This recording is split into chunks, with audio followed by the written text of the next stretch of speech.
You already know the moment. It's quiet, almost boring on the outside, same routines, same people, same safe plan. And yet something inside you starts itching like a shirt that doesn't fit anymore. You try to ignore it at first. You tell yourself, be grateful, don't be dramatic.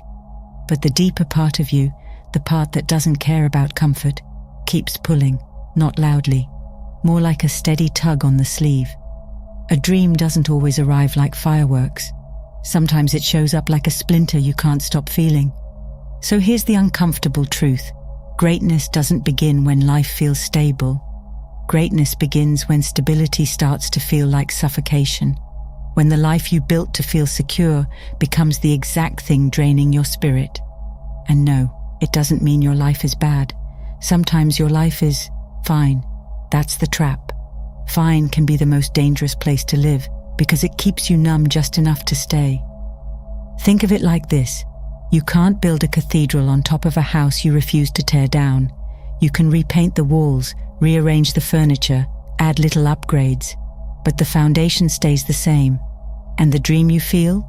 It's not asking for a fresh coat of paint. It's asking for demolition. Not because life wants to punish you, because the version of you who can carry that dream can't live inside the old blueprint. Nietzsche had that line, "He who has a why to live for can bear almost any how." And that quote hits different when you've actually tasted the how. Because once you find a real why, comfort starts feeling cheap. Not in a judgmental way. More like, you can't unsee what you've seen. Once purpose wakes up, you can't go back to sleep without feeling sick. And here's where things get messy. Purpose doesn't just add something to your life. It starts taking things away. Not because it's cruel, but because it's honest. The dream pulls on everything fake, everything forced, everything built on fear. Eventually, you're left standing there, looking at your old life like, this can't come with me. And that's the first ruin. Not the dramatic kind, the slow kind, the internal kind, the kind where your old self starts breaking apart while you're still smiling in public. Once you say yes to the dream, really yes, you're not just motivated, you're claimed. It's like lighting a torch inside a room that used to feel normal. Suddenly you see everything, the distractions, the excuses, the people who love the comfortable version of you because it makes them feel safe. And at first, you'll try to negotiate. You'll try to keep everyone happy and still chase your calling. You'll try to be great without making anyone uncomfortable. That phase doesn't last. Because obsession, the real kind, doesn't behave like a hobby. Obsession is fire. Fire doesn't ask permission before it changes the shape of things. Fire doesn't care that your plans were neat. Fire doesn't care that your calendar was full. Fire doesn't care that people don't get it. Fire only does one thing. It consumes what can't survive the heat. And if the dream is real, you'll feel that heat. Late nights where nobody sees the work. Long stretches where the results don't show up. Days where you wonder if you're insane for choosing the hard road when the easy road is right there, waving at you like an old friend. Here's a little parable for you. Simple, but it sticks. Imagine a man who finds a map to buried treasure. He tells a few people. Some laugh, some warn him, a few cheer him on, until they realize he's actually leaving. Once he starts walking into the wilderness, their support turns into confusion. "Why are you doing this to yourself?" they ask. Meanwhile, he's thinking, because staying here feels like dying slowly. See the difference? One person thinks in terms of comfort, the other thinks in terms of meaning, and meaning always looks irrational to people who've made peace with settling. Carl Jung called it individuation, the process of becoming whole.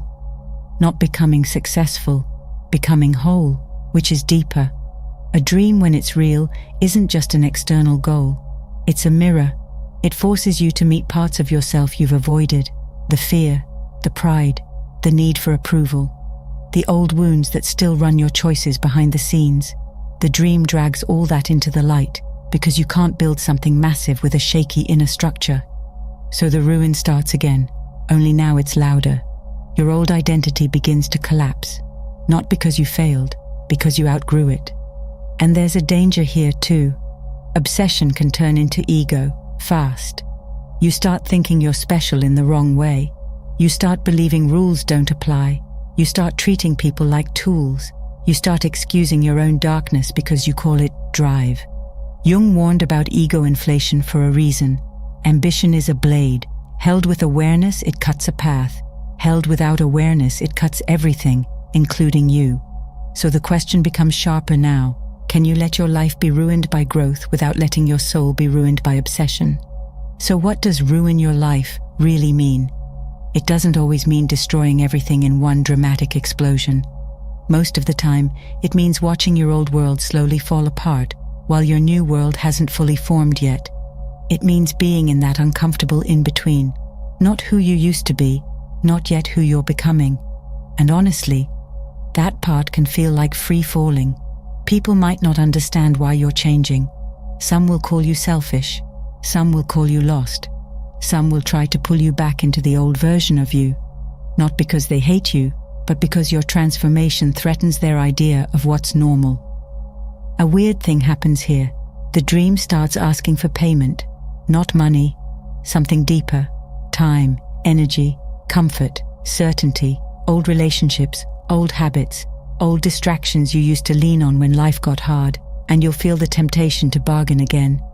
Maybe I can just work on my dream when I feel inspired.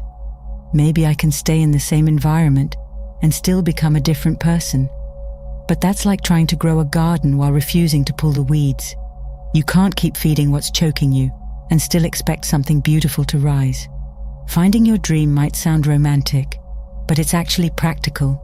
Start with what makes you feel alive. What do you do where time disappears? Where your mind gets quiet because you're locked in?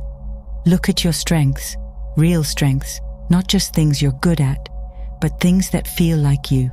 Then experiment. Try new paths. Fail. Adjust. Repeat. Dreams don't always show up fully formed. Sometimes they reveal themselves like a trail of breadcrumbs, and you only see the next one after you take the step. Now here's the part nobody likes hearing, but you need it. Dedication will cost you something. Always. Greatness isn't built on wishing. It's built on choosing, over and over. Choosing when you don't feel like it. Choosing when nobody claps. Choosing when the old life calls you back with comfort and nostalgia. And still, you need balance. Not balance like staying small so nobody gets upset. Balance like remembering why you're doing this. Remembering your humanity. Remembering you're not a machine built for achievement. You're a soul built for meaning. So you learn to walk a narrow bridge. On one side is comfort that kills your potential. On the other side is obsession that kills your humanity. Greatness lives in the middle. It's a marathon, not a sprint. Step by step, day by day. You don't need to burn down your life just to prove you're serious. You need to burn down what's false. That's the real ruin, the fake identity, the borrowed beliefs, the version of you built for approval instead of purpose. Now what are you willing to sacrifice to become who you already know you're meant to be? Because greatness doesn't come gently. It asks for a death. Not a physical one, don't twist it, but a death of the old self. The self that plays small. The self that waits for permission. The self that chooses comfort and calls it peace. If life feels like it's falling apart, maybe it's not punishment.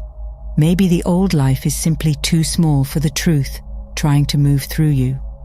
So ruin your life, but do it consciously. Ruin the distractions, ruin the excuses, ruin the version of you that keeps negotiating with fear. Build something meaningful in the rubble. And when the lonely moments come, because they will, remember Nietzsche's line, a strong why can carry you through almost any how. Keep your dream close, but keep your soul closer. Then take the next step. Not tomorrow, not when you feel ready, now.